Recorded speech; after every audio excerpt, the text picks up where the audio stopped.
I am going to teach maths of class 7. Okay. First, we will explain question number 5 of exercise 1.4. Question number 5 of exercise 1.4. Okay. So first you have to draw number line. सबसे पहले आपको एक number line draw करना है. First draw number line and you already know that in middle 0 बीच में 0 होता है और RHS में पॉजिटिव नंबर्स होते हैं और LHS में आपके होते हैं negative number. Okay.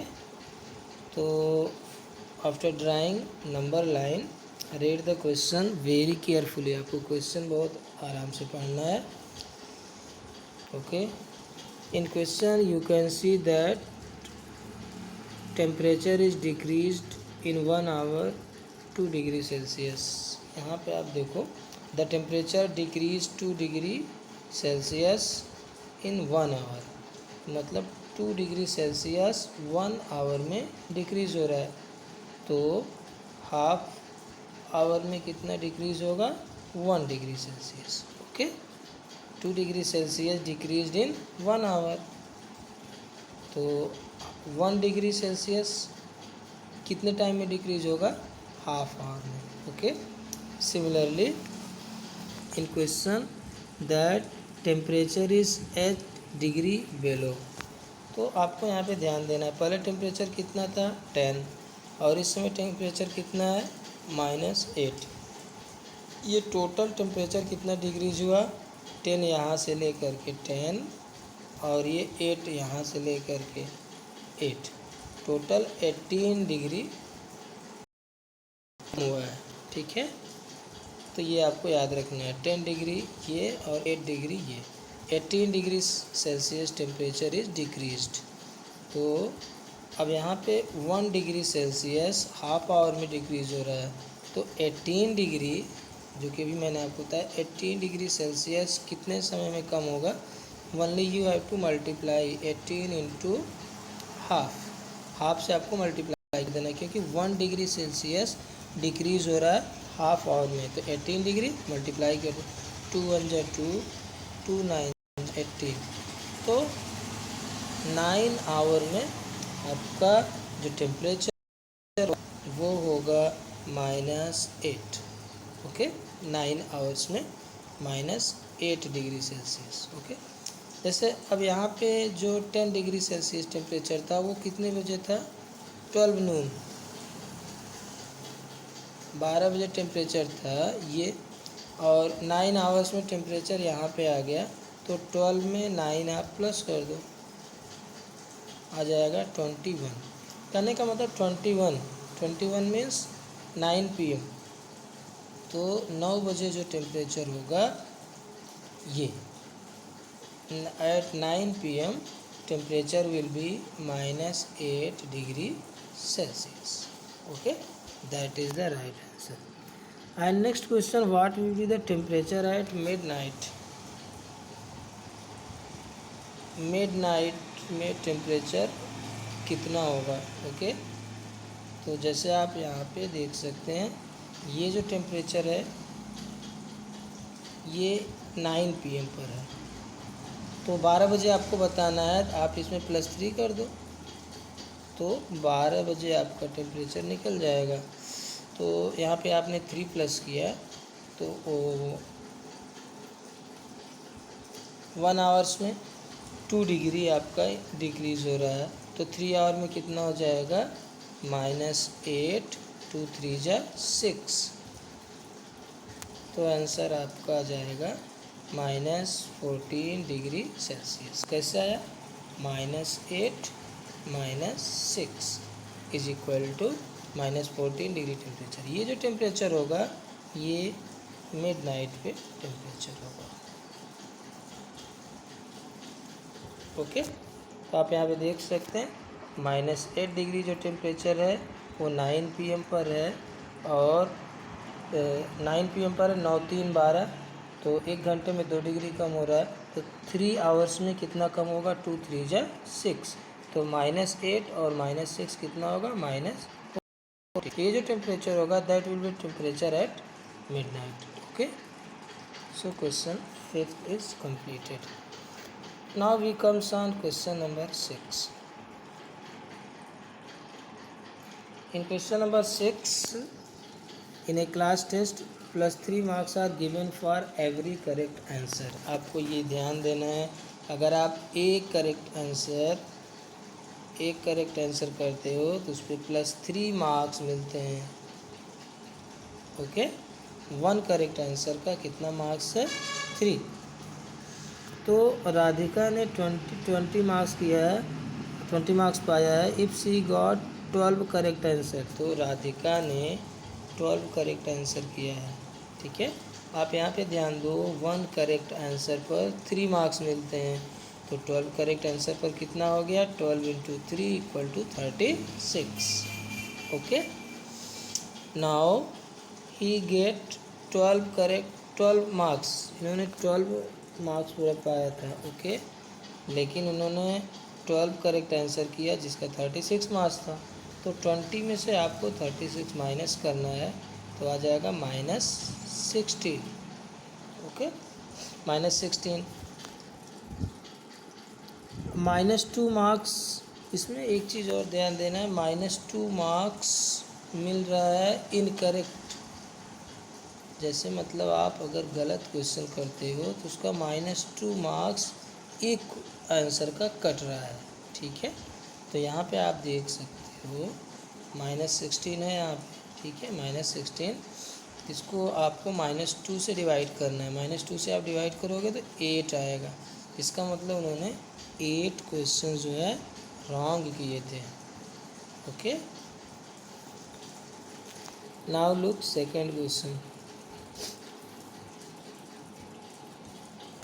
In second question, second part, Mohini scored -5 marks in this test, though she got 7 correct answer. Second question में उन्होंने 7 करेक्ट आंसर किया है।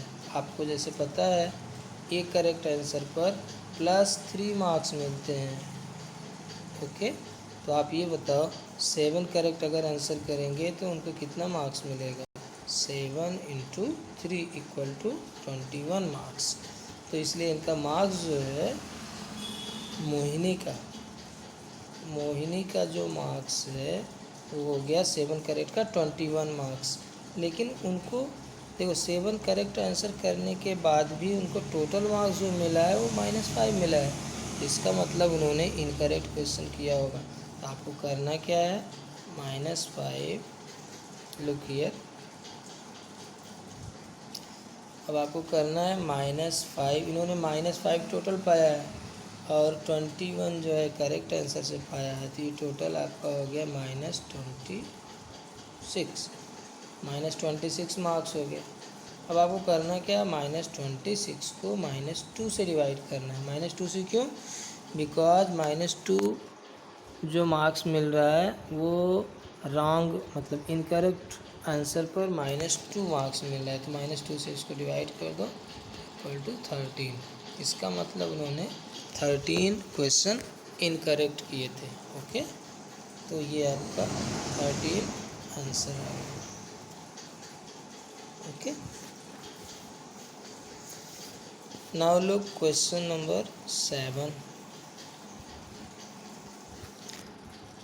In question number 7, an elevator descends into a mine shaft at the rate of 6 meters per minute. Okay, if the descent starts from 10 meters above, यहाँ पे देखिए, starting position of the mine shaft 10 meter above, मतलब +10 metre से वो start करता है। ठीक है, but it moves in opposite direction, ये अपोजिट डायरेक्शन में आता है। और यहाँ पे आप देख सकते हो पहले कितना था, 10 मीटर, और इस समय वो ट्रेवल कर रहा है -35 -35 मीटर। आप यहाँ पे देख सकते हो। तो सबसे पहले ये ग्राउंड से इतने ऊपर था और इस समय ग्राउंड से इतने नीचे है, तो टोटल डिस्टेंस वो कितना कवर किया, आप दोनों को प्लस कर लो। ठीक है, 10 + 350 ये हो जाएगा 360 मीटर। ये टोटल डिस्टेंस जो है कवर हुआ है। आप फिर से सुनिए, 10 मीटर एबव था और इसके बाद -350 नीचे है, तो टोटल डिस्टेंस कवर हो गया 10 + 350 = 360। ओके, नाउ अब आपको यहाँ पे आप देखिए, time taken to cover a distance of 1 meter. 1 meter distance cover करने में उसको कितना टाइम लग रहा है, 1/6 मिनट। तो 360 मीटर टाइम कवर करने में कितना, मतलब डिस्टेंस कवर करने में कितना टाइम लगेगा, आपको इससे मल्टीप्लाई कर देना है। 360 × 1/6, तो सिंपली आपको मल्टीप्लाई कर देना है। आप फिर से देखो, टोटल 360 मीटर डिस्टेंस है ना, और टाइम कितना है, 1/6 मिनट। 1 मीटर को कवर करने में 1/6 मिनट लग रहा है, तो 360 मीटर कवर करने में कितना टाइम लगेगा, 360 × 1/6, 6 1 = 6, 6 6 = 36, 60। तो कहने का मतलब इसमें जो टाइम लगा 60 मिनट का लगा है। ओके, तो इस तरह से यहाँ पे इसका आंसर हो जाएगा 1 hour. Okay, so in 1 hour the mine shaft reach -350 below the ground. That is the answer. Okay, now exercise 1.4 is completed. ये एक्सरसाइज आपका कंप्लीट हो गया है and chapter is also complete. So in homework you have to do these exercise in fair copy। तो आप इसको जो है होमवर्क में इसको फेयर कॉपी पर करना है complete. Okay, in next lecture we will start chapter 2. Okay, thank you.